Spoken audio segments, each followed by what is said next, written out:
শুভেচ্ছা। আজ পড়ছি প্রিজনার্স অব জিওগ্রাফি, অধ্যায় ৫, আফ্রিকা। একটা কিছু না করা পর্যন্ত তা অসম্ভবই মনে হয়। Nelson Mandela. আফ্রিকার উত্তর উপকূলীয় অঞ্চল চমৎকার, দারুণ কিছু সৈকত আছে সেখানে। কিন্তু বন্দর তৈরি করার জন্য প্রাকৃতিক সুবিধা, অর্থাৎ ইংরেজিতে যাকে বলে ন্যাচারাল হারবার বলা হয়, তা নেই। আফ্রিকাতে রয়েছে চমৎকার সব নদী, কিন্তু পরিবহনের জন্য এই নদীগুলো একদমই অকার্যকর, কারণ বেশিরভাগ নদীতেই কয়েক মাইল পর পাওয়া যাবে জলপ্রপাত। আফ্রিকার সমস্যার বিশাল তালিকা থেকেই এই দুটি হচ্ছে নমুনা মাত্র। প্রযুক্তিগত দিক থেকে বা রাজনৈতিকভাবে উত্তর আমেরিকা অথবা পশ্চিম ইউরোপের মতো আফ্রিকা এতটা সফল নয়। কেন? এই প্রশ্নের উত্তর আছে এখানেই। একেবারেই সাফল্য পায়নি এমন অনেক জায়গা আছে এই বিশ্বে, কিন্তু কোনো অঞ্চলই আফ্রিকার মতো এতটা অসফল নয়। অথচ আজ থেকে 2 লাখ বছর আগে হোমোসেপিয়েন্সের উদ্ভব ঘটেছিল এই আফ্রিকাতেই। এরপর বহু বছর ধরে তারা সারা পৃথিবীতে ছড়িয়ে পড়ে। সেই হিসেবে আফ্রিকার সবথেকে বেশি সফল হওয়ার কথা। স্পষ্টবাদী হিসেবে পরিচিত লেখক জ্যারেড ডায়মন্ড 2005 সালে ন্যাশনাল জিওগ্রাফির একটি আর্টিকেলে লিখেছিলেন, কোনো দৌড় প্রতিযোগিতায় প্রথম স্থানে থাকা দৌড়বিদদের কাছ থেকে আমরা যা চাই, আফ্রিকার অবস্থা তা সম্পূর্ণ বিপরীত। আফ্রিকা দৌড়ে পিছিয়ে পড়েছে মূলত বিচ্ছিন্ন মহাদেশ হওয়ার কারণে। সাহারা মরুভূমি, ভারত মহাসাগর এবং আটলান্টিক মহাসাগর সারা পৃথিবী থেকে বিচ্ছিন্ন করে রেখেছে আফ্রিকার মানুষকে। প্রায় পুরো মহাদেশটাই বলতে গেলে ইউরেশিয়া ভূখণ্ড থেকে বিচ্ছিন্ন। ইউরেশিয়া থেকে সম্পূর্ণ বিচ্ছিন্ন থাকার ফলে শিল্প ও প্রযুক্তির অগ্রগতি থেকে দূরে রয়ে গেছে তারা। নতুন নতুন ভাবনা এবং আবিষ্কারের পূর্ব থেকে পশ্চিমে গেছে, পশ্চিম থেকে পূর্বে, কিন্তু উত্তরে ও দক্ষিণে আসেনি। বিশাল আফ্রিকার ভেতরে আছে নানা রকমের অঞ্চল, আর প্রতিটি অঞ্চলের আছে স্বকীয় বৈশিষ্ট্য। প্রতিটি অঞ্চলের জলবায়ু, ভাষা এবং সংস্কৃতি আলাদা, কিন্তু একটা বিষয় সবারই মিল আছে, তারা একে অপরের থেকে যেমন বিচ্ছিন্ন তেমনি তারা সবাই বাইরের পৃথিবী থেকেও বিচ্ছিন্ন। বর্তমান সময়ে এসে হয়তো এই বিচ্ছিন্নতা কমে গেছে, কিন্তু মূল পরিস্থিতি একই রয়ে গেছে। আফ্রিকার ভূগোল সম্পর্কে আফ্রিকার মানুষের বাইরের ধারণাও পরিষ্কার নয়। খুব কম মানুষই আফ্রিকার বিশালতা সম্পর্কে অবগত। বাজারে সচরাচর যেসব ম্যাপ পাওয়া যায় সেগুলো দেখে আফ্রিকা সম্পর্কে ধারণা করা কঠিন। এইসব ম্যাপে পৃথিবীর মতো একটা গোলককে সমতল অবস্থায় দেখানো হয়েছে, ফলে মূল আকারের বিকৃতি ঘটে। ম্যাপে আফ্রিকার আকার যতটুকু দেখায় তার চেয়ে অনেক বড়, অনেক বেশি বড় এই মহাদেশটি। এর কারণেই প্রথমবারের মতো উত্তামাশা অন্তরীপ ঘুরে অপর দিকে পৌঁছাতে পারাটা এত বড় সাফল্য হিসেবে ধরা হয়। আর এখানেই বিশ্ব বাণিজ্যে সুয়েজ খালের গুরুত্বটা বোঝা যায়। একটা সময় পর্যন্ত উত্তামাশা অন্তরীপ ঘুরে ভারতবর্ষে পৌঁছানো ছিল গুরুত্বপূর্ণ অর্জন, কিন্তু সুয়েজ খালের কারণে এখন তার প্রয়োজন পড়ে না।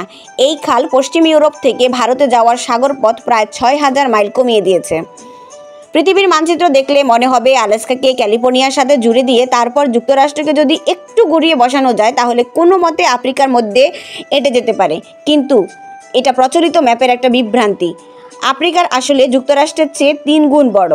আর ম্যাপটা একটু দেখুন, গ্রিনল্যান্ড আর আফ্রিকাকে প্রায় একই আকারের মনে হচ্ছে, তাই না?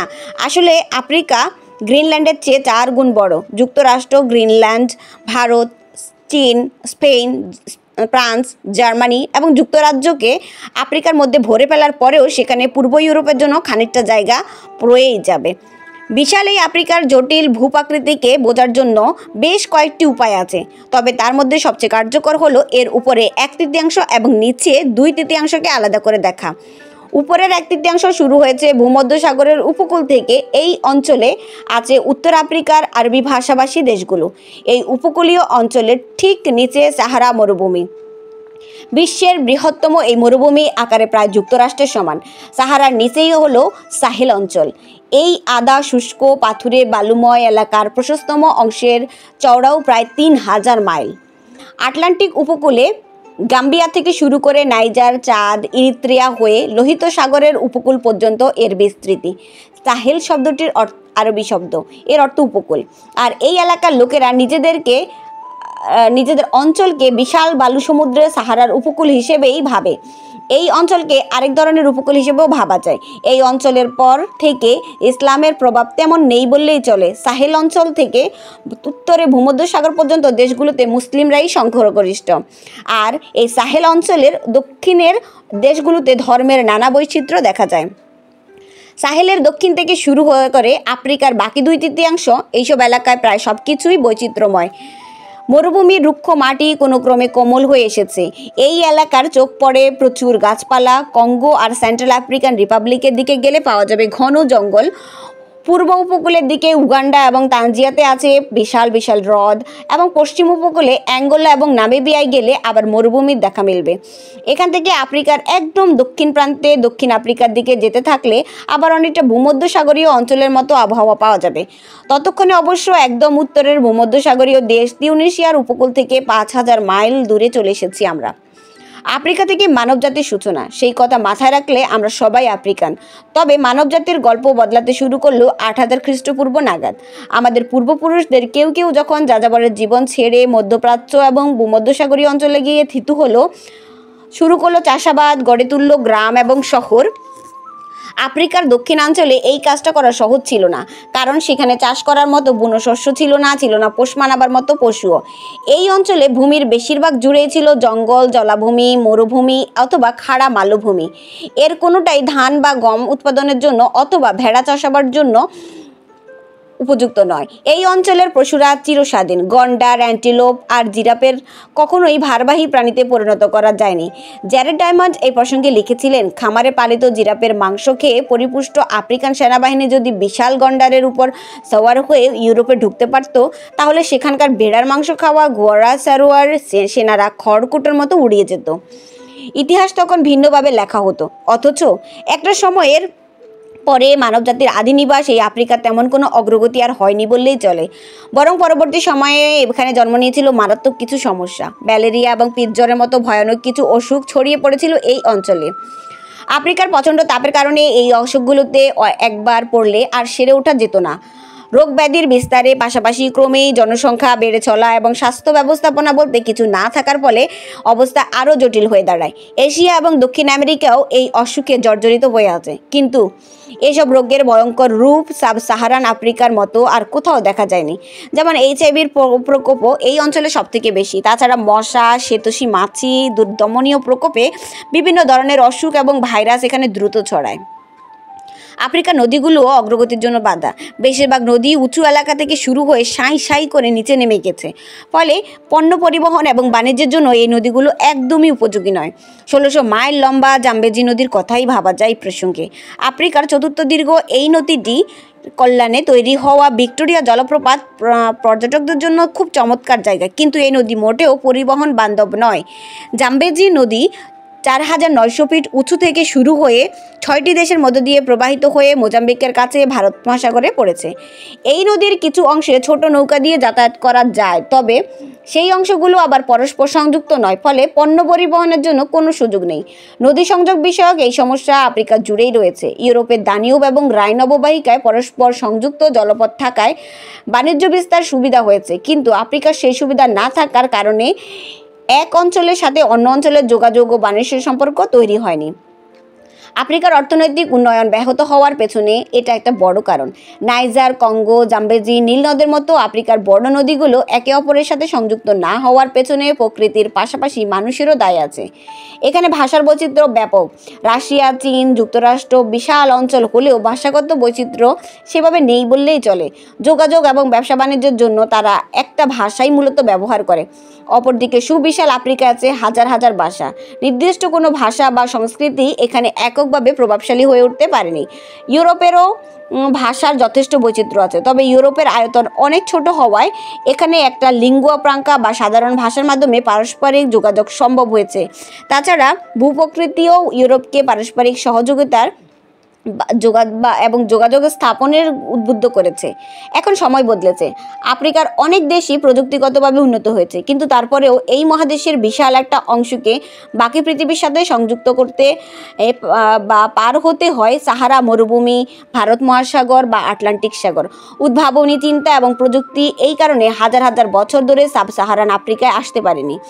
এসব কিছু সত্ত্বেও ষষ্ঠ শতাব্দীর পর আফ্রিকাতে সাম্রাজ্য এবং কিছু নগরকেন্দ্রিক রাজ্য গড়ে উঠেছিল, যেমন মালি ত্রয়োদশ থেকে ষষ্ঠদশ শতক পর্যন্ত, বা নগর রাষ্ট্র গ্রেট জিম্বাবুয়ে একাদশ থেকে পঞ্চদশ শতক। গ্রেট জিম্বাবুয়ের অবস্থান ছিল জাম্বেজি এবং লিম্পোপো নদীর মধ্যবর্তী অঞ্চলে। তাই এই সাম্রাজ্যগুলো শেষ পর্যন্ত আলাদাই থেকে গেছে। আঞ্চলিক বিচ্ছিন্নতার কারণে তারা সাম্রাজ্য বিস্তার করতে পারেনি। সমগ্র আফ্রিকা মহাদেশ জুড়ে সেই সব সময় অসংখ্য সংস্কৃতি তৈরি হয়েছিল। বেশ উন্নত মানের ছিল এসব সংস্কৃতি এবং তাদের জীবন আচরণ, কিন্তু শেষ পর্যন্ত প্রাকৃতিক বাধার কারণে প্রযুক্তিগত উন্নয়ন সম্ভব হয়নি। আফ্রিকার বাইরের দেশগুলো যখন এই অঞ্চলে এসে পৌঁছায়, তখনও এখানে লিপি, কাগজ, বারুদ, এমনকি চাকার ব্যবহারও শুরু হয়নি। 2000 বছর আগে উটের ব্যবহার শুরু হওয়ার পর থেকে মধ্যপ্রাচ্য এবং ভূমধ্যসাগরীয় অঞ্চল থেকে বণিকরা সাহারা অঞ্চলে বাণিজ্য করতে আসছে। তারা মূলত এসেছিল এই অঞ্চলে মজুদ বিপুল পরিমাণে লবণ নিয়ে ব্যবসা করতে। তবে আরবরা আসার পূর্ব পর্যন্ত আফ্রিকার দক্ষিণ অভিযান শুরু হয়নি। নবম শতকে সাহারা অতিক্রম করেন তারা। একাদশ শতকে তারা পৌঁছে যায় দক্ষিণে, যেখানে অবস্থিত বর্তমান নাইজেরিয়া। আরবরা পূর্ব উপকূলেও পৌঁছে যায়, জাঞ্জিবার আর দারুসালাম অঞ্চলে নিজেদের নিয়ন্ত্রণ প্রতিষ্ঠা করে। এই অঞ্চলটি এখন তানজানিয়া নামে পরিচিত। অবশেষে পঞ্চদশ শতকে ইউরোপীয়রাও চলে এলো পশ্চিম উপকূলে। তাই এই অঞ্চলে খুব বেশি প্রাকৃতিক বন্দর খুঁজে পাওয়া যায়নি। ইউরোপ এবং উত্তর আমেরিকায় উপকূলীয় অঞ্চল আঁকাবাঁকা খাতযুক্ত হওয়া গভীর প্রাকৃতিক বন্দর তৈরি হয়েছে এই দুই মহাদেশে। অপরদিকে আফ্রিকার সমুদ্রতট প্রায় সোজা সাপটা। আফ্রিকায় পৌঁছানোর বহুদিন পর্যন্ত ভূমিতে 100 মাইলের বেশি গভীরে যেতে পারেনি ইউরোপীয়রা। আধুনিক প্রযুক্তির জ্ঞান থাকা সত্ত্বেও তাদের জন্য কাজটা এতটা সহজ ছিল না। নদীতে চলাচল ছিল ঝামেলা, সেই সাথে কঠিন জলবায়ু এবং অসুখ বিসুখের কারণে ভেতরে যেতে পারেনি ইউরোপিয়ানরা। আরব এবং ইউরোপীয়রা আফ্রিকার নতুন প্রযুক্তি নিয়ে এলেও সেগুলো তারা নিজেদের কাছে কুক্ষিগত করে রেখেছিল। আফ্রিকা থেকে তারা নিয়ে যেত অমূল্য প্রাকৃতিক সম্পদ এবং মানুষ। বাইরের পৃথিবীর বণিকরা আসার সময় অনেক আগে থেকেই আফ্রিকায় দাস প্রথা প্রচলিত ছিল। সাহেল অঞ্চলে হাজার হাজার দাসকে পণ্য পরিবহনের কাজে ব্যবহার করত স্থানীয় বণিকরা। পণ্য বলতে মূলত ছিল লবণ। আরবরা এসে নতুনভাবে দাস প্রথা শুরু করলো। তারা বিভিন্ন স্থানীয় জনগোষ্ঠীর সাথে নেতাদের কাছ থেকে দাস কিনে নিতে লাগলো। এইসব গোষ্ঠীর নেতারা উপকূলীয় এলাকায় আরবদের হাতে দাসদের পৌঁছে দিত। অটোমান সাম্রাজ্যের শীর্ষ সময়ে পঞ্চদশ থেকে ষোড়শ শতকে আফ্রিকা থেকে লাখ লাখ দাস পাঠানো হয় ইস্তাম্বুল, দামেস্ক, কায়রো সহ বাকি আরব বিশ্বে। তাদের বেশিরভাগই ছিল সুদান অঞ্চলে। আরব এবং তুর্কদের দেখাদেখি ইউরোপীয়রাও দাস ব্যবসা শুরু করে। দাসদের প্রতি তাদের আচরণ ছিল ভয়াবহ এবং নিষ্ঠুর। জাহাজের পর জাহাজে ভর্তি করে নিয়ে যাওয়া হয় আফ্রিকান দাস। ইউরোপীয়রা এক্ষেত্রে কোনো ধরনের মানবিকতা বা নীতির তোয়াক্কা করেনি। তারা আরও একটা দুষ্কর্ম করে বসেছিল। লন্ডন, প্যারিস, ব্রাসেলস এবং লিসবনে বসে আফ্রিকার ম্যাপের উপর কাল্পনিক রেখা টেনে নতুন নতুন দেশ তৈরি করতে থাকে তারা। দেশগুলোর নামও তাদেরই দেওয়া, যেমন মিডল কঙ্গো, আপার ভোল্টা ইত্যাদি। ইউরোপীয় বণিক বা অভিযাত্রীরা আফ্রিকার অঞ্চল কতখানি এগিয়েছে অথবা কতটুকু অধিগ্রহণ করেছে তা বোঝানোর জন্যই মূলত এই লাইনগুলো টানা হয়। এইসব অঞ্চলের অধিবাসী এবং ভাষা নিয়ে বিন্দুমাত্র মাথা ঘামায়নি তারা। স্থানীয় অধিবাসীরা এসব দেশ চায় কিনা আদৌ জানতেও চাওয়া হয়নি। ইউরোপীয়দের ইচ্ছা এবং সুবিধা অনুসারে টানা এই রেখাগুলোর জন্য আফ্রিকানদের ভুগতে হয়েছে। ইউরোপীয়দের নির্ধারণ করে দেওয়া রাজনৈতিক ভূগোলে বন্দী হয়ে আছে তারা। এসব দেশের মধ্যে থাকা নানা রকম প্রাকৃতিক প্রতিবন্ধকও বাধা পাচ্ছে এসব উন্নয়নে। কিন্তু এত কিছুর পরেও আফ্রিকার অর্থনীতি এগিয়ে যাচ্ছে। তারা এখন আধুনিক ঘরবাড়ি তৈরি করছে। অনেক ক্ষেত্রেই তৈরি হয়েছে দারুণ সচ্ছল এবং পরস্পর সংযুক্ত অর্থনীতি। বর্তমানে আফ্রিকার দেশ আছে মোট 56টি। বিংশ শতকের মাঝামাঝি এসেও তাদের স্বাধীনতা সংগ্রাম গতি পায়। ইউরোপীয়দের দেওয়া নামগুলো তারা বদলাতে শুরু করে কিছু ক্ষেত্রে, যেমন রোডেশিয়া এখন জিম্বাবুয়ে হয়ে গেছে, কিন্তু সীমানাগুলোতে খুব একটা পরিবর্তন আসেনি। ইউরোপীয়রা বিন্দুমাত্র ভাবনা চিন্তা না করে যেসব প্রাকৃতিক প্রতিবন্ধকতা তৈরি করেছিল তা এখনও বলবৎ আছে। পুরনো সেই বিভাজন এখনও রয়ে গেছে। আফ্রিকার এখনও ইউরোপীয়দের উপনিবেশিক শাসনের ফলে বয়ে বেড়াচ্ছে। Sudan, Somalia, Kenya, Angola, Congo, Nigeria বা মালিতে যে জাতিগত সংঘাত চলছে তা ইউরোপীয় ঔপনিবেশিক কার্যক্রমেরই ফলাফল। আফ্রিকার জনমিতির বাস্তবতা মাথায় না রেখে নিজেদের সুবিধামতো রাজনৈতিক ম্যাপ তৈরি করেছিল ইউরোপীয়রা। তার পরিণতি তো এমনই হওয়া কথা ছিল। তবে এটাও ঠিক যে আফ্রিকার বরাবরই জাতিগত বিভাজন ছিল। ইউরোপীয়রা পা ফেলার অনেক আগে থেকেই জুলু এবং খোসাদের মধ্যে দ্বন্দ্ব চলে আসছে, কিন্তু ইউরোপীয়রা জাতিরাষ্ট্রের নামে যে আরোপিত সমাধান দিতে চেয়েছিল তার সংকটকে আরও ঘনীভূত করেছে। ঔপনিবেশিক শক্তিগুলো আলাদা আলাদা জাতিকে ধরে এক জাতি বানিয়ে দিয়েছিল। এর ফল পাওয়া শুরু হলো বিদেশিদের তাড়িয়ে দেওয়ার পরে।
তুলনামূলক সংখ্যালঘু কোনো কোনো জাতি চাইলেও নিজেরাই সব দখল করে বাকিদের উপর আধিপত্য কায়েম করতে। ফলে শুরু হলো সন্ত্রাস ও দাঙ্গা ফ্যাসাদ।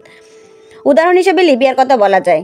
লিবিয়া তুলনামূলকভাবে নতুন একটি দেশ, মাত্র কয়েক দশক আগে তৈরি করা হয়েছে। কিছুদিনের মধ্যেই লিবিয়া আগের মতো 3 ভাগে ভাগ হয়ে যায়। এর পশ্চিম অংশে সে নাম গ্রিক আমলে ত্রিপোলিতানিয়া ছিল। ত্রিপোলিতানিয়া অর্থ 3টি শহর। গ্রিক আমলে 3টি শহর পরবর্তীতে একত্রিত হয়ে ত্রিপোলি নাম ধারণ করে। পূর্ব দিকে বেনগাজি শহরকে কেন্দ্র করে চাঁদ এর সীমান্তে পর্যন্ত বিস্তৃত হওয়া এই অংশটিকে গ্রিক এবং রোমান যুগে বলা হতো সাইরেনাইকা। এই 2 অংশের নিচের দিকে দেশটির দক্ষিণ পশ্চিম অঞ্চলের নাম ফেজেন। ত্রিপোলিতানিয়ার যাবতীয় পরিকল্পনা মূলত উত্তর আর উত্তর পশ্চিমকে কেন্দ্র করেই তৈরি করা হতো। দক্ষিণ ইউরোপের দেশগুলোর সাথে তাদের ব্যবসায়িক সম্পর্ক ভালো ছিল। সাইরেনাইকা আগে মিশর আর আরবদের সাথে ব্যবসা করত। এমনকি বেনগাজি উপকূলে সাগরের স্রোতও পূর্বমুখী। ফলে পূর্ব দিকে আরব অঞ্চলের প্রতি ঝুঁকে থাকাই স্বাভাবিক। আর ফেজান অঞ্চলটি মূলত যাযাবরদের। 2 উপকূলীয় অঞ্চলে মানুষদের থেকে তারা বেশ আলাদা। এই বিভাজনকে পুঁজি করে শতাব্দীর পর শতাব্দী ধরে এই অঞ্চলকে শাসন করছে গ্রিক, রোমান এবং তুর্কিরা। স্থানীয়রাও নিজেদেরকে এরকম বিভক্তি ভেবে এসেছে সবসময়। ইউরোপীয়রা কয়েক দশক ধরে যে অবিভক্ত লিবিয়ার কথা বলে তা খুব একটা বাস্তবসম্মত নয়। মানুষের মধ্যে এই বিভাজন থাকায় দ্বন্দ্ব এখানে অবশ্যম্ভাবী। ইতোমধ্যেই পূর্ব দিকের একটি ইসলামী গোষ্ঠী পৃথক সাইরেনিকা আমিরাতের দাবি তুলেছে। তাদের এই সংগ্রাম হয়তো সফল হবে না, কিন্তু ম্যাপের মধ্যে রেখা টেনে দেশ তৈরি করাটা যে ইউরোপীয়দের অবিমৃষ্যকারী সিদ্ধান্ত ছিল তা এখন স্পষ্টভাবেই বোঝা যাচ্ছে। ইউরোপীয়দের এই মিথ্যা রেখা টানার সবচেয়ে বড় দায় বহন করে চলছে আফ্রিকার একদম মাঝখানের দেশটি ডেমোক্রেটিক রিপাবলিক অব কঙ্গো। এই দেশটিকে একটি বিশাল কৃষ্ণগহ্বরও বলা যায়। এই অঞ্চলকে উপজীব্য করেই জোসেফ কনরাড লিখেছেন তার বিখ্যাত উপন্যাস হার্ট অব ডার্কনেস। যুদ্ধের অন্ধকারে এই অঞ্চলটি সবচেয়ে বেশি ডুবে আছে। আরোপিত সীমানা নিয়ে দুর্বল এবং অকার্যকর রাষ্ট্র তৈরি এর চেয়ে ভালো উপাদান আর হতেই পারে না, এর চেয়ে ভালো উদাহরণ আর হতেই পারে না। নিজেদের অভ্যন্তরীণ দ্বন্দ্বের সঙ্গে জর্জরিত এই দেশটির প্রাকৃতিক সম্পদ চলে গেছে বহিরাগতদের কাছে। ডেমোক্রেটিক রিপাবলিক অব কঙ্গো নাম হলেও এখানে গণতন্ত্রের কোনো বালাই নেই, এমনকি এটি কোনো প্রজাতন্ত্রও নয়। শিল্প উন্নত ইউরোপীয় দেশগুলো ডেমোক্রেটিক রিপাবলিক অব কঙ্গোকে উন্নয়নশীল দেশ বলে থাকে। এই গালবরায় উন্নয়নশীল আখ্যায় হারিয়ে গেছে তাদের বর্তমান সমস্যাগুলো। তারা মোটেও উন্নয়ন করতে পারছে না, উন্নয়ন ঘটানোর কোনো লক্ষণও দেখা যাচ্ছে না। প্রযুক্তি আর শিল্পায়নের এই গতিশীল সময়ে তারা পৃথিবী থেকে যোজন যোজন দূরে রয়ে গেছে। ডেমোক্রেটিক রিপাবলিক অফ কঙ্গো এভাবে কৃত্রিম ম্যাপের মাধ্যমে জুড়ে দেওয়া হয়েছিল ঘোরতর একটা ভুল সিদ্ধান্ত। এখন এই দেশটি অকার্যকর রাষ্ট্রে পরিণত হয়েছে। এখানে যে ভয়াবহ যুদ্ধ চলছে সে সম্পর্কে বাইরের দেশগুলো খুব কমই জানে। 1990 সালে থেকে এখন পর্যন্ত এই যুদ্ধের কারণে মারা গেছে প্রায় 60 লাখ মানুষ। আফ্রিকার দ্বিতীয় বৃহত্তম এই দেশ এটি। জনসংখ্যা প্রায় 7.5 কোটি। এর আয়তন জার্মানি, স্পেন ও ফ্রান্সের মিলিত আয়তনের চেয়েও বেশি। অ্যামাজনের পর পৃথিবীর দ্বিতীয় বৃহত্তম রেইন ফরেস্ট হচ্ছে কঙ্গোর রেইন ফরেস্ট। এখানে আছে 200 জাতিগোষ্ঠী। বান্টু গোষ্ঠী এদের মধ্যে বৃহত্তম। দেশটিতে প্রচলিত আছে শত শত ভাষা। ফ্রেঞ্চ ভাষাও এখানে ব্যাপকভাবে প্রচলিত। যোগাযোগের ব্যবধান কমাতে সবাই একই ভাষার ধারস্থ হয়। 1908 সাল থেকে 60 সাল পর্যন্ত ডেমোক্রেটিক রিপাবলিক কঙ্গো ছিল বেলজিয়ামের উপনিবেশ। তখন থেকে এখানে ফ্রেঞ্চ ভাষার প্রচলন। এর আগেও বেলজিয়ান রাজা লিওপোল্ড এই অঞ্চলকে নিজের সম্পত্তি মনে করতেন। এখান থেকে প্রাকৃতিক সম্পদ লুট করে নিজেদের পকেট ভারী করতেন তিনি। বেলজিয়ামের ঔপনিবেশিক শাসনের নিষ্ঠুরতার সামনে ব্রিটিশ বা ফরাসিদের ঔপনিবেশিকতাও ম্লান হয়ে যাবে। একদিকে তারা স্থানীয় অধিবাসীদের উপর চরম অত্যাচার চালিয়েছে, অপরদিকে স্থানীয়দের জন্য তেমন কোনো অবকাঠামো তৈরি বা নির্মাণ করেনি। 1960 সালে বেলজিয়ানরা চলে যায় আর ফেলে যায় একটি অস্থির জনপদকে। বেলজিয়ামের ঔপনিবেশিক শাসন শেষ হওয়ার সাথে সাথেই শুরু হয় গৃহযুদ্ধ। সেই সময় পৃথিবী জুড়ে চলছিল কোল্ড ওয়ার। কোল্ড ওয়ারের কুশলীরা তাদের নিজেদের সুবিধামতো কৌশল নির্ধারণ করে এই অঞ্চলের যুদ্ধকে আরও বাড়িয়ে দেয়।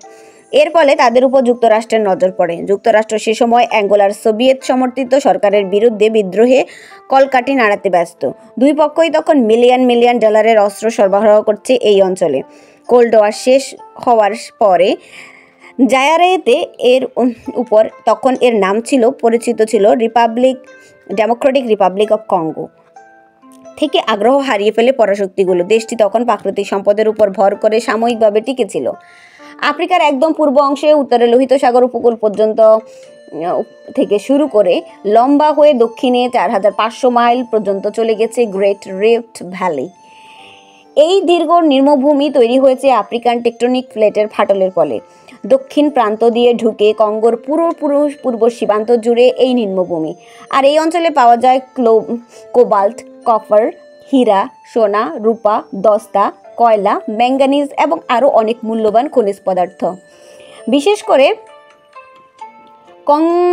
কাটাঙ্গা প্রদেশে এই সব সম্পদে পরিপূর্ণ। কিং লিওপোল্ডের আমলে এই অঞ্চল থেকে প্রচুর পরিমাণে রাবার আহরিত হতো। সেই সময় অটোমোবাইল বা গাড়ির যুগের প্রচলন শুরু হয়েছিল। জায়ারের রাবার দিয়ে সেই সময় গাড়ির টায়ারের চাহিদা মেটানো হতো। বর্তমান সময়ে এসে চীন তাদের মিত্র হিসেবে আবির্ভূত হয়েছে। তাদের মোট রপ্তানির 50%ই চীনের কাছে। কিন্তু এত সম্পদ থাকা সত্ত্বেও তাদের জনগণের অধিকাংশই বসবাস করে দারিদ্র্য সীমার নিচে। 2014 সালে মানব উন্নয়ন সূচকে 187টি দেশের মধ্যে তাদের অবস্থান 186তম। এই তালিকার দিকে 18টি দেশ, নিচের দিকের 18টি দেশের সবগুলোই আফ্রিকার। সম্পদশালী এই দেশটির বুকে কামড় বসাতে চায় সব পরাশক্তি। শক্তিশালী কেন্দ্রীয় শাসন ব্যবস্থা না থাকার কারণে তারা বহির্বিশ্বে এই কামড়কে প্রতিহত করতে পারছে না। ডেমোক্রেটিক রিপাবলিক অফ কঙ্গো সীমান্ত ঘেঁষে আছে 9টি দেশ। তাদের দক্ষিণে আছে অ্যাঙ্গোলা, উত্তরে রিপাবলিক অফ কঙ্গো এবং সেন্ট্রাল আফ্রিকান রিপাবলিক। পূর্ব দিকে রয়েছে উগান্ডা, রুয়ান্ডা, বুরুন্ডি, তানজানিয়া এবং জাম্বিয়া। ডেমোক্রেটিক রিপাবলিক অফ কঙ্গোর এই দুঃখজনক পরিস্থিতির পেছনে কিছু না কিছু ভূমিকা আছে এই 9টি দেশের। কঙ্গোর যুদ্ধকে তাই বলা হয় আফ্রিকার বিশ্বযুদ্ধ। এই দ্বন্দ্ব কয়েক দশকের পুরনো হলেও 1994 সালের পূর্ব দিকের ছোট্ট দেশ রুয়ান্ডায় সংগঠিত গণহত্যার পরে এই অঞ্চলে শুরু হয় বিপর্যয়। 1994 সালে রুয়ান্ডায় তুৎসি জাতিগোষ্ঠীর উপর হুতু জাতিগোষ্ঠীর একাংশে চালানো হত্যাযজ্ঞ পৃথিবীর ইতিহাসে সবচেয়ে বড় একটি কালো দাগ। তুৎসিদের মধ্যে যারা জীবিত ছিল তারা পরে হুতু জনগোষ্ঠীর অপর একটা অংশের সঙ্গে মিলে হুতু অধ্যুষিত একটি সরকার গঠন করে। বিদ্রোহী হুতু মিলিশিয়ারা তখন সীমান্তের উপর ডেমোক্রেটিক রিপাবলিক অফ কঙ্গোতে চলে যায় এবং সীমান্ত হতে নিয়মিতভাবে হামলা চালাতে থাকে। দেশটির নাম তখন কঙ্গো রিপাবলিক। দেশটির সামরিক বাহিনী হুতু অংশ এবং এই হুতু মিলিশিয়ার যোগ দিয়ে সীমান্তবর্তী এলাকায় তুৎসিদের হত্যা করতে থাকে। এর জবাবে রুয়ান্ডা ও উগান্ডার সামরিক বাহিনী জোট বেঁধে কঙ্গো আক্রমণ করে। এই দুই দেশের সমর্থনে লজিস্টিক্স ও রসদ সরবরাহ করে বুরুন্ডি ও ইরিত্রিয়া। এছাড়াও তাদের সাথে যুক্ত হয় সম্মিলিত পক্ষের মিলিশিয়ারা। সবাই মিলে কঙ্গো রিপাবলিক দখল করে সরকার উৎখাত করে দেয়। তারা দেশটির প্রাকৃতিক সম্পদের দখলেও ভাগবাটোয়ারা নেয়। যেমন রুয়ান্ডা পুরো কোলটান উত্তোলনের দখলে নেয়, সাথে সাথে রপ্তানি করতে শুরু করে। মাইক্রোচিপ তৈরির জন্য এই ধাতবটি খুবই প্রয়োজনীয়, ফলে খুবই মূল্যবান ধাতব খনিজ হলো এই কোলটান। তবে উৎখাত হওয়া কঙ্গো সরকার লড়াই জারি রাখে, তাদের সমর্থন যোগায় অ্যাঙ্গোলা, নামিবিয়া, জিম্বাবুয়ে। বিশাল এই দেশটা তখন বিশাল এক যুদ্ধক্ষেত্রে পরিণত হয়। প্রায় 3 বছর টানা যুদ্ধ চলে। অন্তত 20টি আলাদা পক্ষ এখানে যুদ্ধে লিপ্ত হয়। এই যুদ্ধে সরাসরি মৃত্যু হয় 1 লাখ লোকের। যুদ্ধের ফলে সৃষ্ট অভাব, অপুষ্টি এবং রোগে মুখে মারা যায় 60 লাখেরও বেশি মানুষ। জাতিসংঘের তথ্য এর মধ্যে অর্ধেকই ছিল 5 বছরের কম বয়সী শিশু। সম্প্রতিকালে বছরগুলোতে যুদ্ধ কিছুটা কমে এসেছে, তবে ডেমোক্রেটিক রিপাবলিক অফ কঙ্গোর এই যুদ্ধ দ্বিতীয় বিশ্বযুদ্ধ পরবর্তী পৃথিবীর সবচেয়ে প্রাণঘাতী যুদ্ধক্ষেত্র হয়ে আছে। এই দেশে স্থিতিশীলতা বজায় রাখতে দেশটিতে মোতায়েন করা হয়েছে জাতিসংঘের শান্তিরক্ষীদের সবথেকে বড় বাহিনী। জাতিসংঘের সরাসরি নিয়ন্ত্রণ বজায় না থাকলে আবারও সর্বাত্মক যুদ্ধ শুরু হতে পারে। ডেমোক্রেটিক রিপাবলিক অফ কঙ্গো ভাঙ্গা টুকরোগুলো জোড়া লাগানোর চেষ্টা করে, বিশেষ লাভ হবে না। দেশটি কখনোই সেভাবে একতাবদ্ধ ছিল না। দেশটিকে এখন আর একসাথে রাখাও সম্ভব নয়। আলাদা আলাদা অংশগুলোকে পৃথক রেখে পরস্পরের সাথে শান্তিপূর্ণ সম্পর্ক তৈরি করতে হবে। ইউরোপীয় কলোনিয়াল শাসন এখানে যেন মুরগি ছাড়াই ডিমের জন্ম দিয়েছে। এই ডিমের খোসা আজ কি আছে কি না তাও বোঝার চেষ্টা করা হয়নি। ডিম এখন ভেঙে ভেঙে পড়েছে। দেশ সৃষ্টির এরকম নানা রকম অযৌক্তিক ও অবাস্তব পদ্ধতি ব্যবহার করে আফ্রিকা মহাদেশ জুড়ে দেশ সাজানো হয়েছে, ফলে প্রতিটি কোণে সংঘাত অব্যাহত হয়েছে। বুরুন্ডিকে আরেকটি উদাহরণ হিসেবে বলা যায়। প্রথম বিশ্বযুদ্ধের আগে পর্যন্ত বর্তমানে তানজানিয়া সহ এই দেশটি ছিল আফ্রিকায় জার্মানির দখলকৃত অংশ। প্রথম বিশ্বযুদ্ধ শেষে দেশটিকে ভাগাভাগি করে নেয় বিজয়ী পক্ষের যুক্তরাজ্য ও বেলজিয়াম। দ্বিতীয় বিশ্বযুদ্ধ শেষ হয় আর পর 1962 সালে স্বাধীনতা পাওয়ার পূর্ব পর্যন্ত এই দেশটি বেলজিয়ামের উপনিবেশ ছিল। বুরুন্ডির মোট জনসংখ্যা 85% হুতু জাতিগোষ্ঠী, বাকি 15% তুৎসি।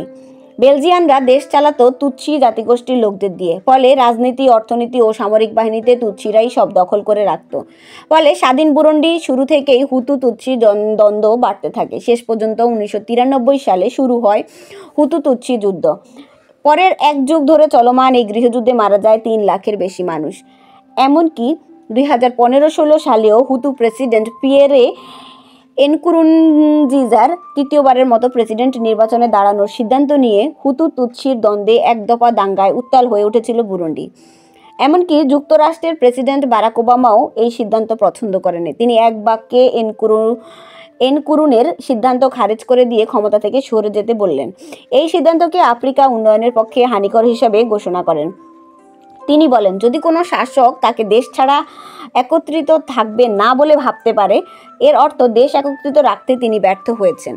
এই বক্তব্যের মধ্যে একদিকে আফ্রিকার ঔপনিবেশিক সিদ্ধান্তের ধারাবাহিকতা প্রকাশ পায়, আবার সেই সাথে বোঝা যায় অনেক ক্ষেত্রে ঔপনিবেশিকতার চাইতেও বড় সমস্যা হয়ে উঠেছেন আধুনিক সময়ের স্থানীয় নেতারাই। অফুরন্ত প্রাকৃতিক সম্পদ একই সাথে আফ্রিকার জন্য আশীর্বাদ ও অভিশাপ। অশেষ প্রাকৃতিক সম্পদ থাকাকে আশীর্বাদ তো বলতেই হবে, কিন্তু এই প্রাকৃতিক সম্পদের লোভে বাইরে থেকে মানুষ এসে স্থানীয়দের জন্য অভিশাপে পরিণত হয়েছে। তবে একদম সাম্প্রতিক সময়ে এসে এই জাতিরাষ্ট্রগুলো নিজেদের সম্পদের ওপর নিজেদের দাবি প্রতিষ্ঠা করেছে। বাইরের দেশগুলো এখন আর কেড়ে নিতে পারছে না। তাদেরকে এখন এইসব সম্পদ থেকে বিনিয়োগ পেতে কাজ করতে হচ্ছে। কিন্তু এসবের ফলে দেশের মানুষের জীবনে আহামরি কিছু পরিবর্তন আসেনি। প্রচুর প্রাকৃতিক সম্পদ ছাড়াও আফ্রিকায় আছে বড় বড় বেশ কয়েকটা নদী। নদীগুলোর পরিবহন আর বাণিজ্যের জন্য সুবিধাজনক না হলেও জলবিদ্যুৎ উৎপাদনের জন্য বেশ উপযোগী। এই বিষয়টাও সংঘাত সৃষ্টির একটা কারণ। 4100 মাইল দীর্ঘ পৃথিবীর দীর্ঘতম নীল নদের সরাসরি প্রভাব আছে আফ্রিকার 10টি দেশে। দেশগুলো হলো Burundi, Eritrea, Ethiopia, Kenya, Rwanda, Sudan, Uganda এবং মিশর। খ্রিস্টপূর্ব 5ম শতকের ইতিহাসবিদ হেরোডোটাস বলেছিলেন, মিশরই নীলনদ আর নীলনদই মিশর। এই কথাটি এখনও সত্য। নদীটি মিশরীয় অংশ 700 মাইল দীর্ঘ। পুরোটাই পরিবহনের উপযুক্ত। মিশরের জন্য সবথেকে বড় হুমকিও এই নদীটি। নীল নদের সরবরাহ ব্যবস্থা ব্যাহত হলে মিশরই আর থাকবে না। দেশটির প্রায় 8 কোটি জনসংখ্যার সকলেই নীল নদের ধারে বসবাস করে। মিশর যে সময় জাতিরাষ্ট্র হয়ে ওঠে, ইউরোপীয়রা তখনও বাস করছে মাটির কুঁড়েঘরে। কিন্তু মিশর কখনোই নিজেদের অঞ্চলের বাইরে মিশরের রাজত্ব বিস্তার করেনি, কারণ এর 3 দিকে ছিল মরুভূমি।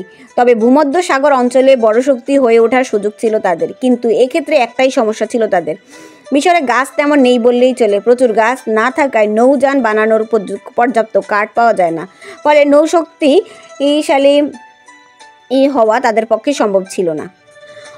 অবশ্য নৌবাহিনী মিশরের একরকম ছিল। তারা লেবানন থেকে সিডার কাঠ এনে জাহাজ বানাতো, কিন্তু এতে প্রচুর খরচ হতো। গভীর সমুদ্রের নীল জলে চষে বেড়ানোর মতো শক্তিশালী নৌবাহিনী তাদের কখনোই ছিল না। বর্তমানের আরব রাষ্ট্রগুলোর মধ্যে মিশরীয় সামরিক বাহিনী সবচেয়ে শক্তিশালী। এদের জন্য অবশ্য যুক্তরাষ্ট্রের ধন্যবাদ প্রাপ্ত। কিন্তু মিশর আগের মতোই মরুভূমি আর সাগর দ্বারা বিচ্ছিন্ন থেকে গেছে এবং ইসরায়েলের সাথে তাদের সমঝোতা করে যেতে হচ্ছে। মিশরের সমস্যা বেশ কয়েকটি। 84 মিলিয়ন মানুষের মুখে রোজ খাবারের তুলে দেওয়া এবং সেই সাথে ইসলামপন্থী দলগুলোর বিদ্রোহ দমন করা, বিশেষ করে সিনাই অঞ্চলে, এবং সুয়েজ খালকে পাহারা দিয়ে রাখা। পৃথিবীর পরিবহনকৃত পণ্যের প্রায় 8% প্রতিদিন সুয়েজ খাল দিয়ে যায়। পৃথিবীর পরিবহনকৃত তেলের প্রায় 2.5% যায় এই খাল দিয়ে। এই খালটি বন্ধ হয়ে গেলে ইউরোপের জাহাজ পৌঁছাতে বাড়তি 15 দিন লাগবে এবং যুক্তরাষ্ট্রে পৌঁছাতে আরও 10 দিন। ফলে পণ্য পরিবহনের খরচ বিপুলভাবে বেড়ে যাবে। ইসরায়েলের সাথে এই পর্যন্ত 5 বার যুদ্ধ হয়েছে মিশরের। তবে পরবর্তী যুদ্ধটা হতে চলছে ইথিওপিয়ার সাথে নীল নদ নিয়ে। আফ্রিকা মহাদেশের প্রাচীনতম এই 2 দেশের সামরিক বাহিনীও আফ্রিকার দেশগুলোর মধ্যে বৃহত্তম। পানির দখল নিয়ে তারা যে কোনো সময় যুদ্ধে নামতে পারে। নীল নদের 2টি ভাগ আছে, নীল এবং সাদা। ভিক্টোরিয়া লেক থেকে উৎপত্তি হয়ে সাদা নীল নদের, আর নীল নদ ইথিওপিয়া থেকে নেমে এসে সুদানের রাজধানী খার্তুমের কাছে সাদা নীলের সঙ্গে মিলিত হয়ে নীল নদ হিসেবে নুবিয়ান মরুভূমির মধ্য দিয়ে মিশরে প্রবাহিত হয়েছে। এখান থেকে শুরু করে বেশিরভাগ পানি নীল নদ থেকেই প্রবাহিত হয়ে আসছে। ইথিওপিয়া অনেক উঁচুতে অবস্থিত হওয়ায় দেশটি অনেকে আফ্রিকার জলস্তম্ভ নামে ডাকে। ইথিওপিয়ার উচ্চভূমিতে ঝরা বৃষ্টির ফলে নেমে আসা ঢলকে 20টিরও বেশি বাঁধের মাধ্যমে নীল নদে পাঠানো হয়।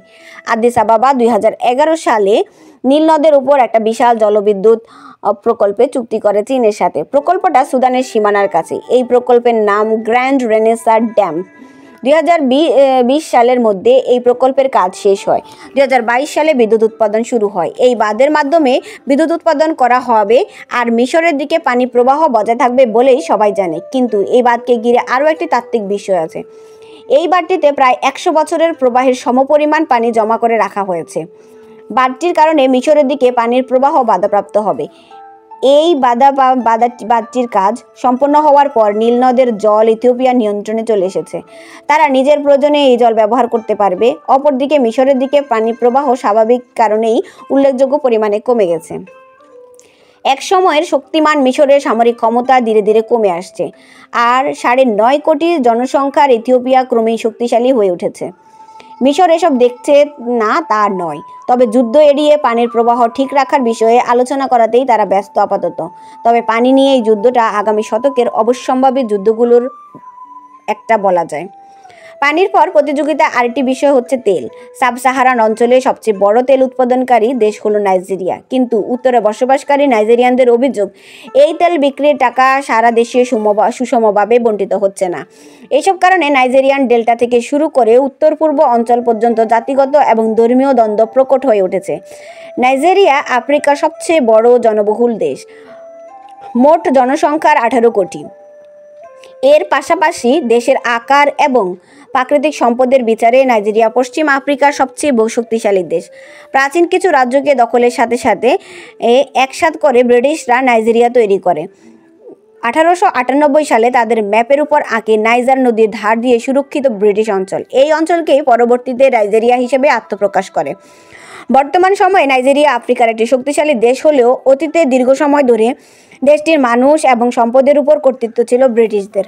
ব্রিটিশদের তথাকথিত সভ্যতা বিস্তারের কার্যক্রম দেশটির মধ্যবর্তী এলাকা পর্যন্ত গিয়ে পৌঁছায়নি। এমনকি উত্তরাঞ্চলের মুসলিমরাও অবহেলিত হয়েছে। সুতরাং সম্পূর্ণ উন্নয়ন ও অবকাঠামো শুধু দক্ষিণাঞ্চলেই সীমাবদ্ধ ছিল। দেশটির বাকি অর্ধেক এলাকায় উন্নয়নের বিন্দুমাত্র ছোঁয়াও লাগেনি। দেশটির আদিবাসী সম্প্রদায়গুলো সামাজিক সম্পর্কও খুব জটিল। পরবর্তী সময়ে তেল থেকে উপার্জিত টাকার একটা বড় অংশই ব্যয় করা হয়েছে বিভিন্ন আদিবাসী গোষ্ঠীর প্রভাবশালী নেতাদের খুশি করতে। উপকূল অঞ্চলে এই তেল শক্তি বর্তমানে নাইজার ডেল্টার মুক্তির জন্য আন্দোলন নামক একটি গোষ্ঠীর হুমকির মুখে রয়েছে। নাইজার ডেল্টার মুক্তির আন্দোলন বলা হলেও তাদের লক্ষ্য হচ্ছে সন্ত্রাসবাদ এবং চাঁদাবাজির মাধ্যমে অর্থ উপার্জন। বিদেশি তেল শ্রমিকদের অপহরণ করে মুক্তিপণ আদায় করাটাই তাদের মূল ব্যবসা। আর এই নিয়মিত অপহরণের কারণে বৈদেশিক বিনিয়োগকারীরা এই অঞ্চল থেকে মুখ ফিরিয়ে নিচ্ছে। সাগরের মধ্যকার তেলের খনিগুলো এসবের ঝামেলা থেকে মুক্ত, তাই এই ক্ষেত্রটি বর্তমানে বিনিয়োগের পরিমাণ বাড়ছে। উত্তর দিকে ইসলামপন্থী দল বোকো হারাম নিজেদের খিলাফত প্রতিষ্ঠা করে বসে আছে। তারা সেখানকার জনগণের সমর্থনও পায়, তবে এই অঞ্চলের একেবারেই অবহেলিত। এই অঞ্চলের মানুষেরা বিশ্বাস করে বোকো হারাম তাদের রক্ষার জন্য কাজ করছে।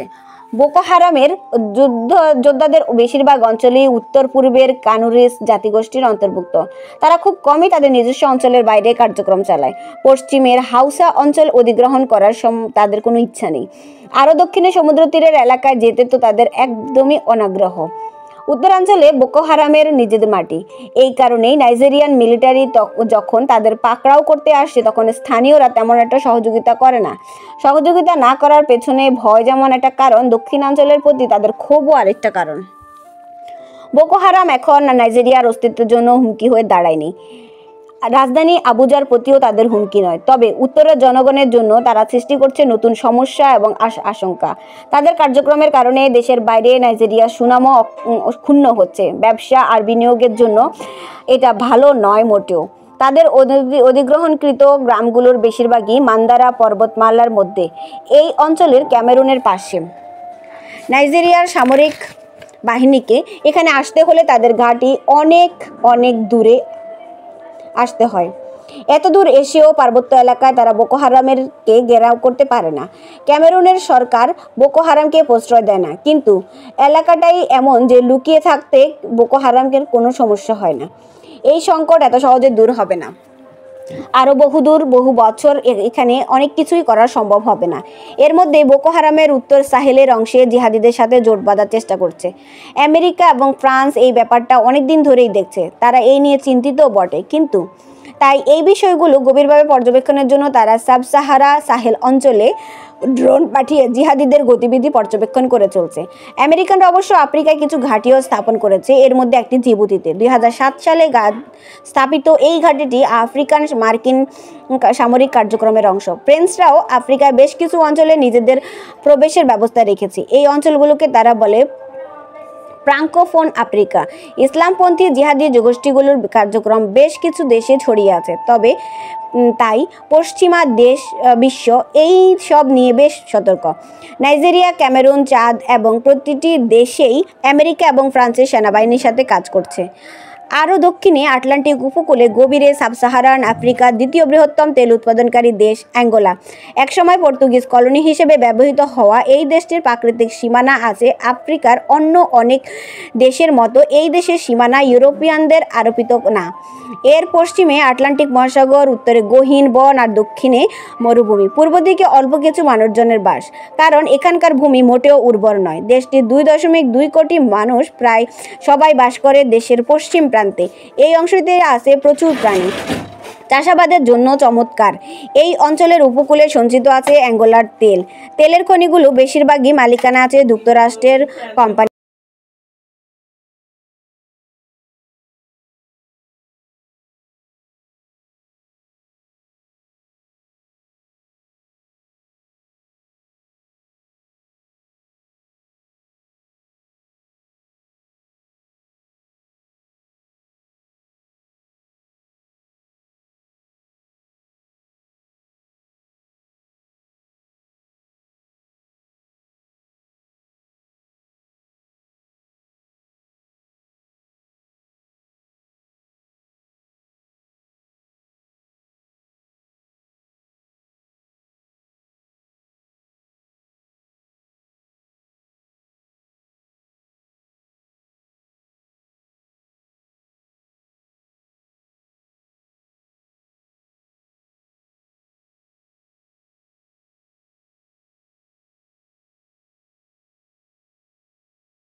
তবে উৎপাদিত তেলের অর্ধেকই চলে যায় চীনে।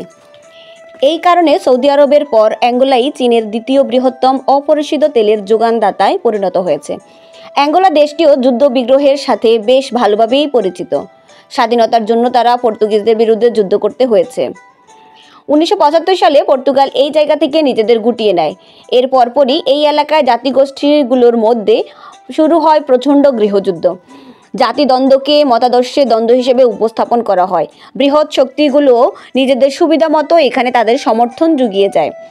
রাশিয়া আর কিউবা ছিল সোশ্যালিস্টদের পক্ষে, অন্যদিকে আমেরিকা আর দক্ষিণ আফ্রিকা ছিল বিদ্রোহীদের মদতদাতা।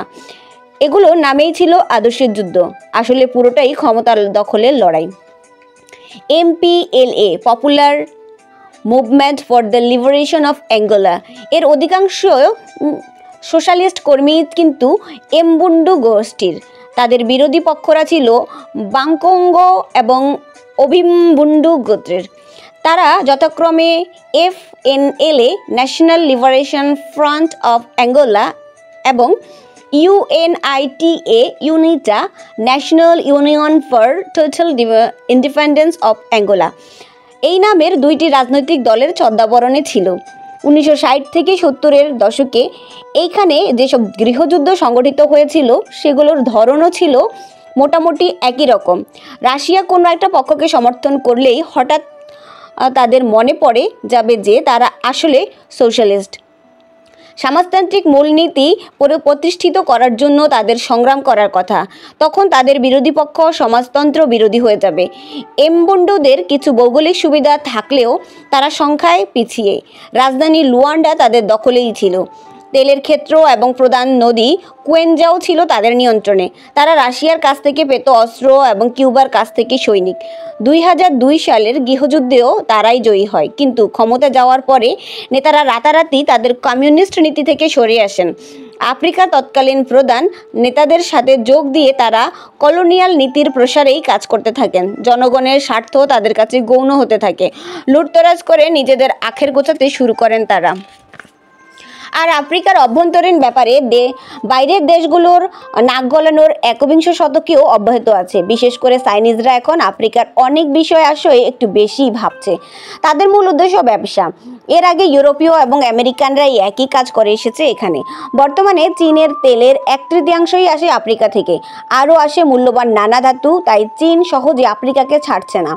ইউরোপ এবং যুক্তরাষ্ট্রের বড় বড় তেলের কোম্পানিগুলো এখনও আফ্রিকাতে রয়ে গেছে, তবে চীন দ্রুতই তাদেরকে ধরে ফেলবে মনে হচ্ছে। লাইবেরিয়াতে চাইনিজরা খুঁজছে লোহা, ডেমোক্রেটিক রিপাবলিক অফ কঙ্গো আর জাম্বিয়াতে খুঁজছে কপার। অন্যদিকে কোবাল্টের খোঁজে চলছে শুধু ডেমোক্রেটিক রিপাবলিক অফ কঙ্গোতে। কেনিয়ার ইতিমধ্যেই তারা মোম্বাসা বন্দরকে ঢেলে সাজাতে সহায়তা করছে। বিখ্যাত মোম্বাসা বন্দর এখন সব বিশাল প্রকল্পের জন্য প্রস্তুত। কেনিয়ার তেল সম্পদও বাণিজ্যিকভাবে ব্যবহারের জন্য প্রস্তুত হচ্ছে। মোম্বাসা এবং রাজধানী নাইরোবির মধ্যে সংযোগ ঘটাতে চীন হাতে নিয়েছে $14 বিলিয়ন প্রকল্প। তারা এই প্রকল্পতে গড়বে রেলপথ, রাস্তা এবং সেতু। বিশেষজ্ঞরা বলছেন এই সড়ক এবং রেলপথ তৈরি হয়ে গেলে দুই শহরের মধ্যে যোগাযোগের জন্য সময় কমে যাবে 36 ঘন্টা থেকে কমে পরিণত হবে 8 ঘন্টায়। যাতায়াতের খরচও কমবে 60%। নাইরোবির সাথে দক্ষিণ সুদান, উগান্ডা এবং রুয়ান্ডাকে সংযুক্ত করার পরিকল্পনাও হচ্ছে। চীনের সাহায্য নিয়ে পূর্বাঞ্চলের একটি ক্ষমতাধর দেশে পরিণত হতে চায় কেনিয়া। ওদিকে তানজানিয়াও চেষ্টা করছে এই লড়াইয়ে সামিল হতে। তারা চীনের সাথে তাদের অভ্যন্তরীণ বিভিন্ন প্রকল্পের জন্য $100 বিলিয়ন চুক্তি করে ফেলেছে। চীনের পাশাপাশি ওমানের একটি নির্মাতা প্রতিষ্ঠানের সাথেও চুক্তি করে তারা বাগামাও বন্দরটি সম্প্রসারণের কাজ করছে। এই প্রকল্পের কাজ শেষ হলে দার এস সালামের মূল বন্দরটির ওপর থেকে বর্তমানের অত্যাধিক চাপ কমে যাবে। আশা করা হচ্ছে বাগামাও বন্দরের কাজ শেষ হলে এটা বছরে 20 মিলিয়ন কার্গোর চাপ সামলাতে পারবে। এই বন্দরটিকে তারা আফ্রিকার সবচেয়ে বড় এবং গুরুত্বপূর্ণ বন্দরে পরিণত করতে চায়। Southern agriculture growth corridor of Tanzania নামের উর্বর ক্ষেত্রের সাথে বাকি তানজানিয়ার যোগাযোগ ব্যবস্থাকে অত্যন্ত উন্নত মানের করে তোলা হয়েছে। আফ্রিকার দক্ষিণ অঞ্চলের 15টি দেশ নিয়ে গঠিত সাউদার্ন আফ্রিকান ডেভেলপমেন্ট কমিউনিটি এই দক্ষিণ আফ্রিকান মৈত্রী জোটের সাথেও তারা উষ্ণ সম্পর্ক বজায় রাখছে। তানজানিয়া এর ফলে আফ্রিকার উত্তর আর দক্ষিণের মধ্যকার করিডোর হিসেবে ব্যবহৃত হচ্ছে। ফলে DR কঙ্গো ও জাম্বিয়ার তামার খনির সাথে ডারবান ও দারুসালামের বা মালাউই বন্দরের যোগাযোগ সহজতর হচ্ছে। এত কিছুর পরেও তানজানিয়ার পক্ষে আফ্রিকার পূর্ব উপকূলের সবচেয়ে প্রভাবশালী দেশ হওয়া সম্ভব হবে না। এই লড়াইয়ে কেনিয়াই এগিয়ে থাকবে। 5 দেশের পূর্ব আফ্রিকান অঞ্চলের কেনিয়ার অর্থনীতি সবচেয়ে শক্তিশালী। এই অঞ্চলে GDP 40%ই কেনিয়ার। তানজানিয়ার চেয়ে কেনিয়ার চাষযোগ্য জমি কম, তবে যা আছে সেটাই তারা দক্ষতার সাথে ব্যবহার করছে। তাদের শিল্প কারখানাগুলো বেশ ভালোভাবেই পরিচালনা করে চলছে তারা। অভ্যন্তরীণ বাজারের পাশাপাশি তারা বহির্বিশ্বেও পণ্য ছড়িয়ে দিচ্ছে। যদি রাজনৈতিক অবস্থা স্থিতিশীল থাকে তাহলে অল্প সময়ের মধ্যেই কেনিয়া এই অঞ্চলের কর্তৃত্ব করতে পারবে। চীনের উপস্থিতি পৌঁছে গেছে নাইজার পর্যন্ত। চীনের পেট্রোলিয়াম কর্পোরেশন দেশটির মধ্যে তেল উত্তোলনের ক্ষেত্র প্রস্তুত করেছে। ওদিকে অ্যাঙ্গোলায় চীনের বিনিয়োগ $8 বিলিয়ন ছাড়িয়ে গেছে এবং প্রতি বছরই এটা বেড়ে চলছে। ভেনেজুয়েলার রেল সংযোগ ব্যবস্থাকে আধুনিকীকরণ করতে Chinese railway engineering corporation CREC ইতিমধ্যেই $2 বিলিয়ন বিনিয়োগ করেছে। এই পথ DR কঙ্গোকে 800 মাইল দূরে আটলান্টিক উপকূলে অ্যাঙ্গোলার লোবিতা বন্দরের সাথে যুক্ত করেছে। এই পথ ধরে আসছে কোবাল্ট, তামা এবং ম্যাঙ্গানিজ, যার অভিশাপ এবং আশীর্বাদ দুটোই ভোগ করছে DR কঙ্গোর কাঙ্গাতা প্রদেশ। লুয়ান্ডায় একটা নতুন আন্তর্জাতিক বিমানবন্দর স্থাপনের কাজ চলছে চীনের মাধ্যমে। চাইনিজ নির্মাণ কৌশল অনুসরণ করে রাজধানী শহরে বিশাল সব ব্যবসার প্রাণকেন্দ্র রয়েছে এবং এখানে বিশাল সব অ্যাপার্টমেন্ট নির্মাণ করা হচ্ছে। এইসব স্থানে প্রায় 1.5 থেকে 2 লাখ চাইনিজ শ্রমিক বাস করে। এই শ্রমিকদের অনেকের আবার সামরিক ক্ষমতাও আছে। এই সামরিক দক্ষতাও আছে এদের। এ যেন আরেক মিলিটারি। নিজেদের রক্ষা করতে জানে তারা। পরিস্থিতির প্রয়োজনে তারা ঝাঁপিয়ে পড়বে। আফ্রিকার স্থানীয় জনগণ বিদেশিদের প্রতি সবসময় বন্ধুত্বপূর্ণ মনোভাব দেখায় না। কখনো কখনো তাদের আচরণ বেশ বিরূপ হয়ে ওঠে। সংঘাতের আশঙ্কা তাই সবসময়ই থেকে যায়। এই জন্যই শ্রমিকদের বাছাই করার সময় সামরিক দক্ষতা সম্পন্ন শ্রমিক নেওয়া হয়েছে। পণ্য তৈরির কাঁচামাল সংগ্রহ করতে অ্যাঙ্গোলাকে চীনের প্রয়োজন। পৃথিবীর বড় বড় সব দেশেই এইসব কাঁচামালগুলো হন্যে হয়ে খুঁজছে সবখানে। কাঁচামালের এই যোগান অব্যাহত রাখতে রাজনৈতিক স্থিতিশীলতা রক্ষা করাও জরুরি। প্রেসিডেন্ট এডুয়ার্দো দস সান্তোস 36 বছর ধরে ক্ষমতায় আছেন। তিনি যদি তার জন্মদিন $1 মিলিয়ন খরচ করে মারিয়া ক্যারিকে গান গাইবার জন্য আমন্ত্রণ করতে চান, তা তিনি এত বড় গায়িকাকে আনতেই পারেন। তার গোষ্ঠী এমবুন্ডুর জনগণ যদি মনে করেন যে আরও 36 বছর তিনি ক্ষমতায় থাকবেন, সেটা তাদের ব্যাপার। তাছাড়া বেশিরভাগ আফ্রিকান সরকারই চাইনিজদের হস্তক্ষেপ চায়। এটা তাদের কাছে বহুল প্রার্থিত। পশ্চিমা দেশগুলোর মতো মানবাধিকার সংক্রান্ত কঠিন সব শর্ত দিয়ে তাদের বিব্রত করে না বেইজিং। অর্থনৈতিক পুনর্গঠনের ব্যাপারে তাদের আগ্রহ নেই। নেতারা ইচ্ছে মতো তাদের লুটতরাজ চালিয়ে গেলেও কোনো বাধা দিবে না চাইনিজরা। এগুলো IMF অথবা বিশ্বব্যাংকের সমস্যা। সুদানের উদাহরণ দিলে বিষয়টা পরিষ্কার হবে। চীনের কাছে সবথেকে ব্যবসাবান্ধব দেশ হলো সুদান। চীন সবসময় সুদানের পক্ষে কথা বলে চলছে। আন্তর্জাতিক আদালতে সুদানের প্রেসিডেন্ট ওমর আল বশিরের নামে জারি হওয়া গ্রেপ্তারি পরোয়ানা নিয়ে চীন মাথা ঘামায় না। চীন ঠিকই তাকে সমর্থন দিয়ে যাচ্ছে। পশ্চিমা বিশ্ব এই নিয়ে চীনের ব্যাপক সমালোচনা করে চলছে, কিন্তু চীন এসবে থোড়াই কেয়ার করে। তাদের ভাষ্যে এইসব আফ্রিকার নিজস্ব ব্যাপার। আফ্রিকার সাথে অতীত ইউরোপ যা করছে সেই ইতিহাস ঘাটলে মানবাধিকার মূল্যবোধ সম্পর্কিত ইউরোপের এসব বক্তৃতাকে আইরনিক মনে হতে পারে। এটাও চীন জানে, তাই তারা এইসব নিয়ে না ভেবে ব্যবসাতেই মনোযোগ দিচ্ছে। চাইনিজরা আফ্রিকার তেল, খনিজ পদার্থ এবং ধাতু চায়, সেই সাথে আফ্রিকান বাজারকেও ধরতে চায়। দুই পক্ষের সরকারের জন্যই লাভজনক পরিস্থিতি। কিন্তু স্থানীয়দের সাথে চাইনিজ কর্মীদের দ্বন্দ্ব নিয়ে ধীরে ধীরে বেড়ে চলছে সমস্যা। এই কারণে বেইজিংকে স্থানীয় রাজনীতির ক্ষেত্রে মাথা ঘামাতেই হচ্ছে। কিছু পরিমাণ মিলিটারিও দিতে হচ্ছে সেই সব এলাকায়। আফ্রিকায় চীনের পুরনো বন্ধুত্ব হলো দক্ষিণ আফ্রিকা। এই দুই দেশ বহু বছর ধরেই একসাথে ব্যবসা করে আসছে। রাজনীতি আর অর্থনীতির ক্ষেত্রে তাদের বেশ ভালো বোঝাপড়া। দক্ষিণ আফ্রিকার ডারবান, জোহান্সবার্গ, প্রিটোরিয়া, কেপটাউন এবং পোর্ট এলিজাবেথে কয়েকশো চাইনিজ কোম্পানি কাজ করছে। আফ্রিকাতে অর্থনৈতিক দিক দিয়ে নাইজেরিয়ার পরেই দক্ষিণ আফ্রিকার অবস্থান। দক্ষিণ আফ্রিকার জনসংখ্যা 53 মিলিয়ন। সামরিক শক্তি এবং অর্থনীতিতে তারা অ্যাঙ্গোলার চেয়ে যথেষ্ট এগিয়ে আছে। আফ্রিকার বেশিরভাগ দেশের চেয়েই দক্ষিণ আফ্রিকা বেশ উন্নত। আফ্রিকার একদম দক্ষিণ প্রান্তে এর অবস্থান। আফ্রিকার একদম দক্ষিণে অবস্থানের কারণে দুইটি মহাসাগরেই তাদের প্রবেশাধিকার রয়েছে। তাদের আছে সোনা, রূপা এবং কয়লার মতো মূল্যবান খনিজ এবং চাষাবাদের উপযোগী উর্বর ভূমি। দক্ষিণে অবস্থানের পাশাপাশি তাদের আরও একটা ভৌগোলিক সুবিধা আছে। এইখানে উপকূলীয় অঞ্চলের সমতল ভূমিগুলোতে বেশিরভাগই হঠাৎ করে উচ্চভূমিতে পরিণত হয়েছে।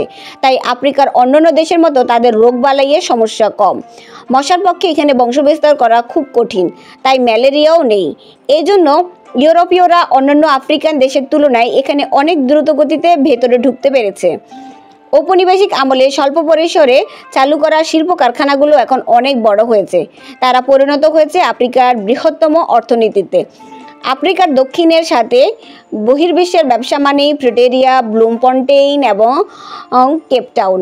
এই অঞ্চলগুলো দক্ষিণের ব্যবসার প্রাণকেন্দ্র।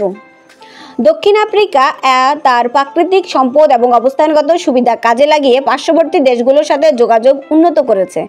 তারা east London, Cape Town, port Elizabeth এবং ডারবান থেকে উত্তরে জিম্বাবুয়ে, বতসোয়ানা, জাম্বিয়া, মালাউই এবং তানজানিয়ার সাথে রেল এবং সড়ক যোগাযোগ তো স্থাপন করেছে, এমনকি 1800 মাইল দক্ষিণে DR কঙ্গোর কাতাঙ্গা প্রদেশ এবং পূর্ব দিকে 1200 মাইল দূরে মোজাম্বিক পর্যন্ত চলে গেছে।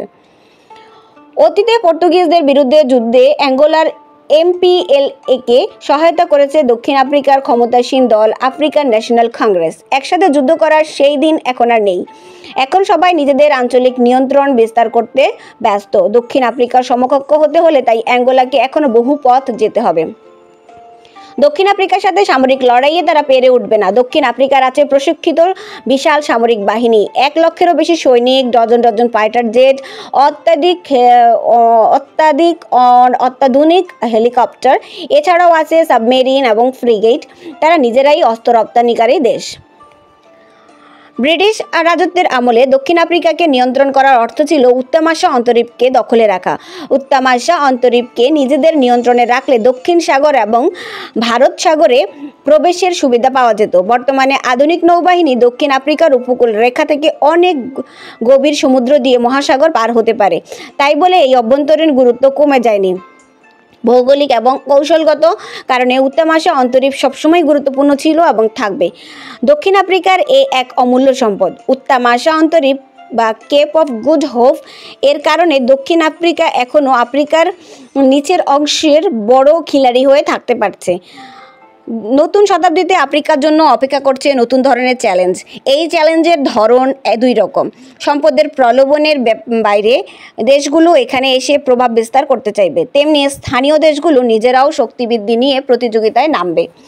দক্ষিণ আফ্রিকা সবার আগে সবার চেয়ে বড় শক্তিশালী হয়ে উঠতে চায়।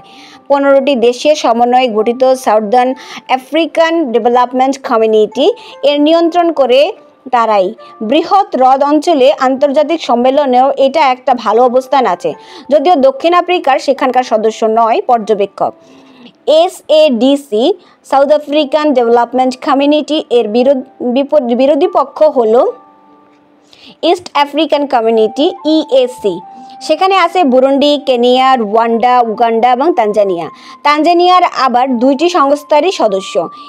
EAC এর অন্যান্য সদস্যরা দক্ষিণ আফ্রিকার সাথে তানজানিয়ার সম্পর্ক ভালো চোখে দেখে না, কারণ দক্ষিণ আফ্রিকা বৃহৎ হ্রদ অঞ্চলে প্রভাব বিস্তারের জন্য তানজানিয়াকে কাজে লাগাতে চাচ্ছে। ডেমোক্রেটিক রিপাবলিক অফ কঙ্গোতে তাদের প্রতিরক্ষা বাহিনীর ব্রিগেড আছে, তবে এই বাহিনী জাতিসংঘের শান্তিরক্ষা মিশনের অধীনে কাজ করছে। কিন্তু সেখানকার অমূল্য খনিজের উপর রাজনৈতিক দখল ছেড়ে দক্ষিণ আফ্রিকা ওখান থেকে সরতে চাইবে না। এই নিয়ে উগান্ডার সাথে তাদের দ্বন্দ্ব চলছে। আর উগান্ডার সাথে আছে বুরুন্ডি এবং রুয়ান্ডা। সবাই DR কঙ্গোর দখল চায়। আগের দিনের ভৌগোলিক সীমাবদ্ধতার কারণে আফ্রিকার হাতে কোনো উপায় ছিল না। তার উপর ছিল ইউরোপীয়দের বেঁধে দেওয়া সীমানাজনিত সমস্যা। এখন সব দেশই জনসংখ্যা বাড়ছে, গড়ে উঠছে মহানগরী, প্রযুক্তিগত সুবিধা সবাই পাচ্ছে। এই সময়ে এসে বাইরের বিশ্বের সাথে যোগাযোগ না রেখে আফ্রিকার উপায় নেই, ফলে আফ্রিকাও আর বিশ্বায়নের প্রক্রিয়ার বাইরে নেই। এত সমস্যা সত্ত্বেও আফ্রিকার অনেক উন্নতি করেছে। যে নদীগুলোর গঠনগত সমস্যার কারণে তারা ব্যবসায় পিছিয়ে ছিল, সেই নদীগুলোকে তারা এখন জলবিদ্যুৎ উৎপাদনের কেন্দ্র হিসেবে কাজে লাগাচ্ছে। খনিজ সম্পদ ব্যবহার করে অর্থনৈতিক উন্নয়নকে ত্বরান্বিত করেছে। তবে এই অর্থনৈতিক প্রবৃদ্ধির সুবিধা সবাই সমান পাচ্ছে না। অসম বণ্টনের ফলে তৈরি হচ্ছে বৈষম্য। এত সব কিছুর পরেও আফ্রিকার উন্নতিকে অস্বীকার করা যায় না। দারিদ্র্যের হার কমেছে, স্বাস্থ্য খাতে উন্নতি ঘটেছে।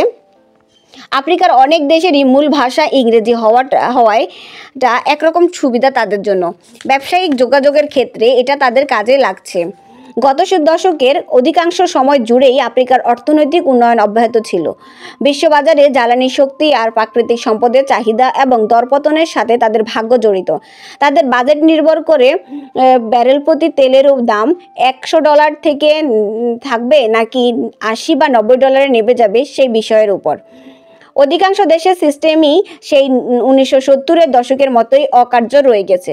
পণ্য প্রক্রিয়াজাতকরণের ব্যবসাতেও আফ্রিকার অধিকাংশ অঞ্চল একেবারেই পিছিয়ে আছে। দুর্নীতি এখনও বড় একটা সমস্যা। সোমালিয়া, সুদান বা নাইজেরিয়ার মতো বিভিন্ন দেশের অভ্যন্তরীণ সংঘাত এখনও চলমান। দেশগুলোর মধ্যকার বিশাল দূরত্বের সমস্যা তো আছেই, তবে প্রতি বছরই প্রচুর নতুন সড়ক এবং রেলপথ তৈরি হচ্ছে। বৈচিত্র্যময় এই দেশগুলো এখন একে অপরের সাথে সংযুক্ত হচ্ছে। মরুভূমি আর সাগরের বাধা পেরিয়ে এখন তারা আকাশপথে পরিবহন সহজতর হচ্ছে তাদের। ভৌগোলিক এবং প্রাকৃতিক বাধা ডিঙিয়ে আধুনিক প্রযুক্তি ব্যবহার করে জায়গায় তৈরি হচ্ছে বন্দর। 1970 থেকে শুরু করে প্রতি দশকেই আশাবাদীরা বলে এসেছেন আফ্রিকা তার যাবতীয় সীমাবদ্ধতা অতিক্রম করে এগিয়ে যাওয়ার জন্য প্রস্তুত। তবে এইবার তারা সেটা বাস্তবায়ন করার পথে অনেকটাই এগিয়ে গেছে। যাবে নাই বা কেন? সাব সাহারান অঞ্চলে এই মুহূর্তে জনসংখ্যা 1.1 বিলিয়ন। 2050 সালের মধ্যে তা হবে 2.4 বিলিয়ন। এই জনসংখ্যাকে জনশক্তিতে রূপান্তরিত করতে পারলে তাদের অগ্রযাত্রা ত্বরান্বিত হবে। ধন্যবাদ সবাইকে।